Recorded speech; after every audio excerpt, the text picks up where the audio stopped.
I'm Ryan Chua. I'm the Assistant Director with YCH Corporate Development Team. So my role in the company entails helping the company to look for opportunities in new cities, identifying and developing our capabilities for new industry verticals, and importantly, capturing the opportunities arising from the China to ASEAN trade flow. Now, this also includes helping the company to develop the go-to-market strategy, where then I look at trade data analysis, where are the pockets of opportunities for the company, and also look backwards at where YCH strengths are and where are the services gap that we need to enhance our capabilities on. Then from there, we then develop our business plan and action plan to then enter into the market. Now, innovation and technology are essential to the supply chain, and if you look at how supply chain has evolved over the year, it's getting more and more complex. So over at YCH, what we have done is we actually have adopted automation and technologies such as the automated sorting and retrieval system, the automated inventory management system, our automated machine robots, and last but not least, our autonomous guided vehicles. Look at the past decade, there has been many macroeconomic driving factors that have shifted and disrupted supply chain. Looking at COVID, where borders were closed, movement of goods were not easy. We also look at trade war, where companies traditionally have been using China as a manufacturing supply base, where the cost of production is competitive and they can provide a very high quality of products. And the manufacturing bases are set up in suburban or even rural areas where network and connectivity are important to pick up the goods or even selling components to these manufacturing supply bases. Hence, having a well-connected supply chain in the region will help us and also help our customers to move the components or goods from one point to another point more seamlessly and more efficiently. I'm the Managing Director for Commonwealth Kokubu Logistics, and we specialize in temperature-controlled supply chain and logistic management in the F&B industry.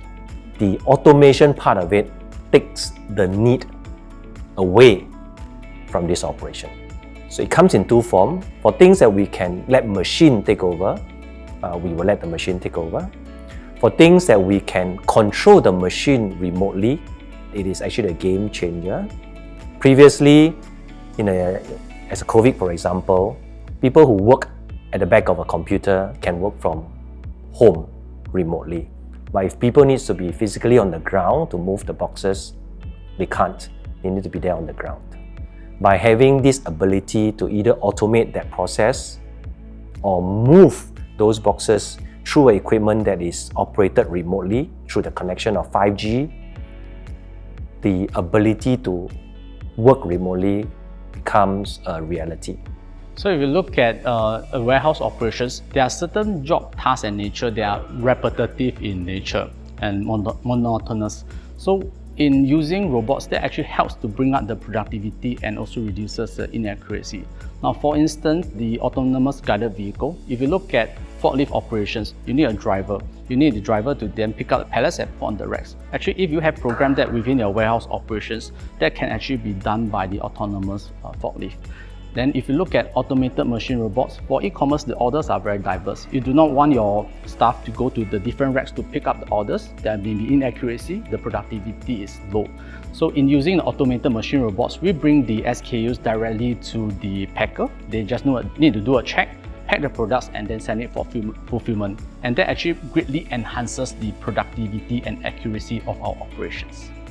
One of the most positive example that I can quote is one of the department who does shipping coordination here in Commonwealth Kokubu Logistics.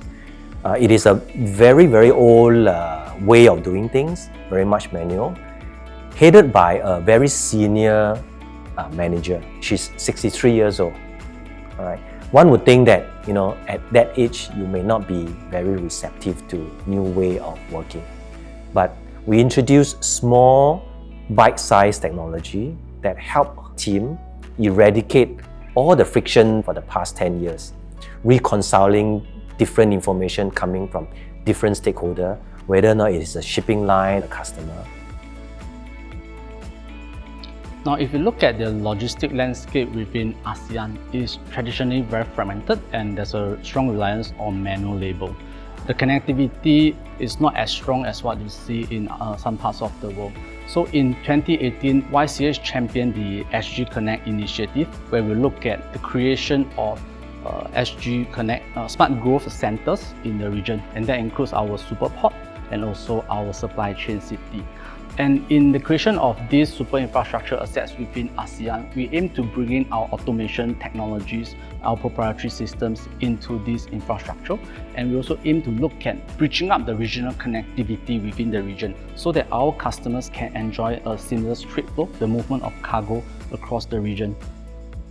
The world survives on supply chain management and logistic management. From making sure that, in our case, having food on the table, to other FMCG case to make sure that you have a shampoo that you can use. So it is a world today that cannot do without proper supply chain management and proper logistic management. So it's definitely an industry that continue to require talents for it to continue to work. So for anyone out there that is looking for a career switch or is contemplating and deciding, should I go into general management, I would strongly recommend supply chain management and logistic management, simply because you are going to be in an industry that impact the world, but in an industry that also uses cutting-edge technology and data application to make that complexity a lot more manageable. So it's an exciting place to be moving forward in the world of supply chain management and logistic management. Now, my advice will come from a quote from Steve Jobs: "Stay hungry, stay foolish." Now, when I started in the logistics industry 10 years ago, what I learned back then is now very different from what I see in the industry. Back then, e-commerce was starting. There was no AI, there was no data analytics. And you have to stay hungry, willing to learn the new industry and how supply chain are evolving along the way. Stay foolish. Don't be afraid to ask questions. Don't be afraid to learn. And one of YCH vision is to innovate, is to survive. If companies don't innovate, if you yourself don't innovate, there's no way you can survive in the new world and be able to stay relevant to the industry.